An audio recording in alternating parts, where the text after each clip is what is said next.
Vincent Pérez lit attentivement l'article que le journal La Presse a fait de son dernier film Demain dès l'aube. C'était le premier sujet de mon entrevue en 5 temps avec Vincent Pérez. Là, tu es à la une du cahier Art et spectacle de La Presse. Non, tout va bien. Tout va bien. Écoute, c'est pas vraiment une critique, c'est un compte-rendu, mais l'article est très bien et surtout la photo. La photo, écoute, t'étais sérieux, hein? Sérieux là? C'est un film sérieux? Ouais, j'avais les petits yeux quand même. Hein? Le lendemain de veille? Non, c'était le décalage horaire en fait. Hier soir, je m'étais endormi avant de venir à la projection et donc du coup là j'étais en réveil. Hein? Voilà. Dis-moi, dans ce film, tu as un frère, Jérémy Régnier. Est-ce que tu as un frère dans la vraie vie? Oui, j'ai un frère qui a 4 ans de plus que moi, qui a 50 ans. Donc, est-ce que tu peux comparer la relation que tu as avec ce frère dans la vraie vie et ton frère dans le film Demain dès l'aube? On a passé une période un petit peu comme ça, c'est-à-dire qu'au tout début en fait de ma carrière, des 10 premières années, j'étais vraiment très dans le vent en poupe.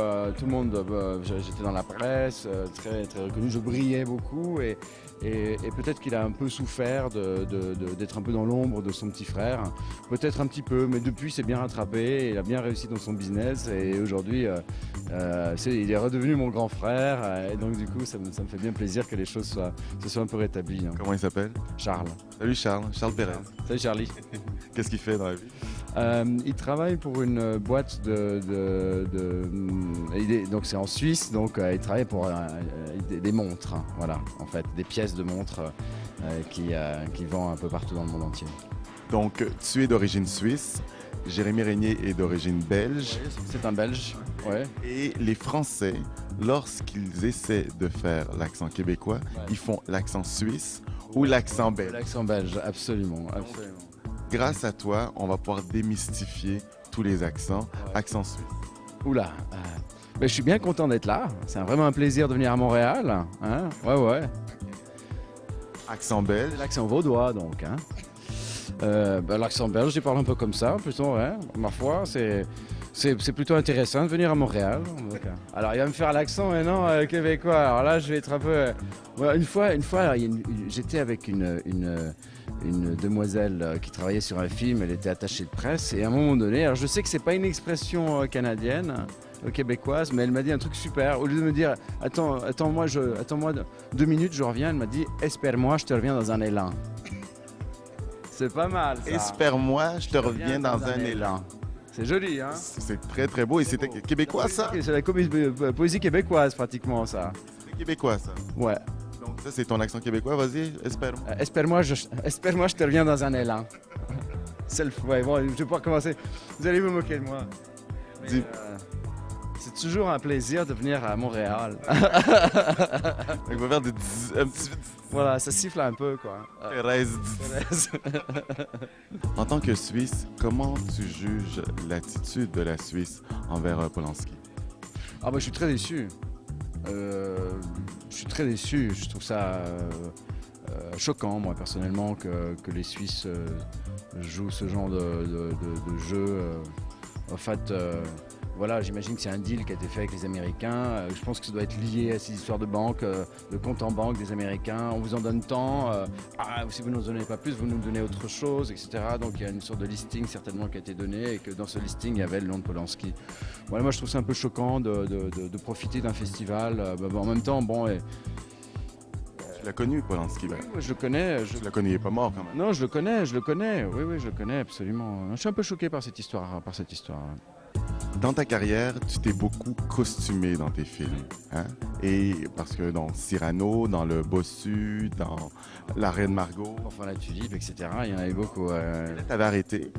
Oui, j'ai arrêté parce qu'en fait, on m'en a proposé quand même pas mal par la suite. Et puis, c'était pas au même niveau de ce que j'avais fait auparavant. Et puis, je voulais faire des rôles plus contemporains. Donc là, ça tombait bien parce que ce rôle-là, en fait, il a un pied dans le contemporain. Je te demande de te recostumer, de reprendre le costume. Mais malgré moi, en fait, j'ai pas envie de le faire et je le fais. Un peu comme Vincent, en fait, dans la vie. J'ai pas envie de remettre le costume et là, je le remets, un peu forcé. Pourquoi tu penses qu'on t'a associé souvent à des rôles d'époque? Je sais pas, j'imagine que je traverse le temps, les époques facilement, c'est quelque chose qui m'est naturel. Et puis je pense qu'à partir du moment où on a commencé avec Cyrano de Bergerac, La Reine Margot, enfin, c'est des films qui ont vraiment marqué ma carrière. Et donc du coup, les gens cristallisent un petit peu sur la première image qu'on a d'un acteur. Et donc ensuite, c'est à l'acteur d'essayer de faire évoluer son image et d'aller vers des rôles différents. Mais j'ai fait des rôles très différents quand on regarde ma carrière. Un rôle très différent où tu étais costumé, où tu n'avais pas eu peur de te mettre à nu, ça a été Le Libertin. Ah oui, oui, non, pas très costumé celui-là.